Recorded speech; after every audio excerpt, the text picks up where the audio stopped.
Alors mon métier, c'est de dessiner des moteurs d'avion pour prévoir les moteurs du futur. Mon but, c'est de comprendre comment l'air se comporte lorsqu'il traverse le moteur d'avion. L'objet qui symbolise le plus mon métier, ce sont les aubages. C'est ça que je conçois.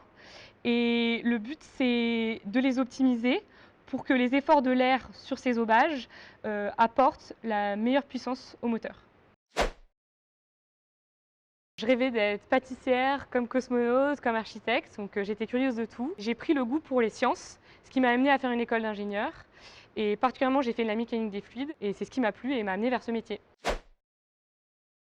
C'est ma capacité mentale à visualiser des choses abstraites, typiquement le mouvement de pièces entre elles ou l'air à travers le moteur. Pour construire un moteur d'avion, on manipule un grand nombre de données, son altitude, sa vitesse, le poids de l'avion. Et pour ça, on réalise des calculs très complexes. Et ces calculs demandent d'être faits sur des supercalculateurs. Donc la première chose que je fais, c'est vérifier si mes calculs sont toujours en train de tourner. Il va falloir tout refaire.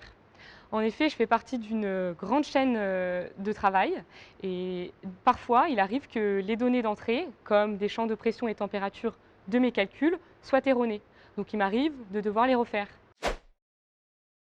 J'ai appris que en fait, pour faire un programme de moteur d'avion, il faut 15 ans. Et sur ces 15 ans, on a 3 ans de conception et après, c'est 12 ans de vérification. On doit aussi faire des essais pour tester nos moteurs. Et il m'est arrivé de devoir du coup piloter une équipe technique qui réalisait ces essais.